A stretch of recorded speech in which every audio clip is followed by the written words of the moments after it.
అందరికీ నమస్కారం. ఏదైతే అమిత్ మాల్వియా బీజేపీ చీఫ్ ఉన్నాడో అతను లైంగిక వేధింపులు ఆడవాళ్ళపైన లైంగిక వేధింపులకు పాల్పడ్డాడో, ఆడవాళ్ళని రేప్ చేసిందని ఆరోపణలు మేము చేస్తున్నాయి కాదు, కాంగ్రెస్ పార్టీలు చేస్తున్నాయి కాదు, లేకపోతే ఇండియా కూటమిలో ఉన్న వేరే ఏ పార్టీలు చేస్తున్నాయి కాదు, సాక్షాత్తు బీజేపీ చెంచాలక్క వ్యవహరించే ఆర్ఎస్ఎస్ నాయకులే చేసిన ఆరోపణలు అవి.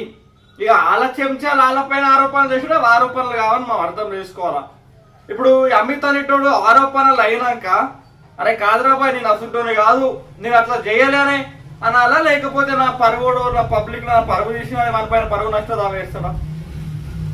ఈ అమిత్ మాల్వియా అనే బీజేపీ చీఫ్ మోడీ గవర్నమెంట్ మూడోసారి ఏర్పడ్డాక 10 నిమిషాలు కూడా కాకన్నా ముందే ఆయన పైన ఆరోపణలు వచ్చినాయి. అంటే ఈ బీజేపీ ఏదైతే బీజేపీ ఉందో ఎంత గట్టిగా రేపిస్టులను పైకి లేపుతుందో మీరు చూడండి.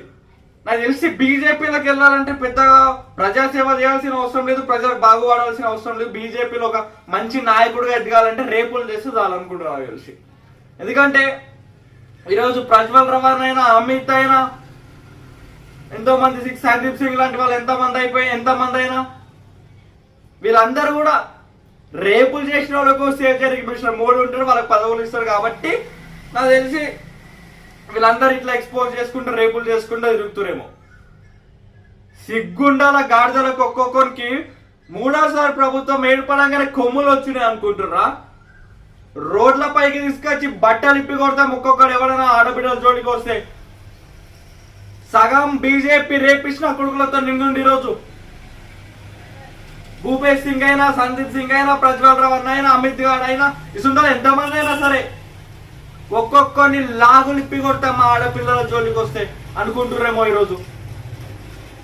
ఈ లుచ్చనా కొడుకులు ప్రజ్వల్ రవాణా సుంటోలు వాళ్ళని అరెస్ట్ చేసుడు శాతగాక వాళ్ళను ఈ దేశం నుంచి బయట దేశం పంపించుడు హౌల పనులు చేసుడు తప్ప ఏం చేసి లేదు. ఈ పార్టీ కింద మీద ఆన్కాల్ ఇన్కాల్ మొక్కి ఈరోజు మళ్ళా గవర్నమెంట్ ఫామ్ చేసుడు అలా బీజేపీ లీడర్స్ కి ఒక పర్మిషన్ లెటర్ ఇచ్చినట్టు ప్రమాణం చేసుడు తర్వాత ఎందుకు ఇస్తుండే? హలో పనులు అన్ని చేసుకుంటూ చాలా చేసిరు. మళ్ళా సిగ్గులేదా ఇంకా ఒక్కొక్క కూడా?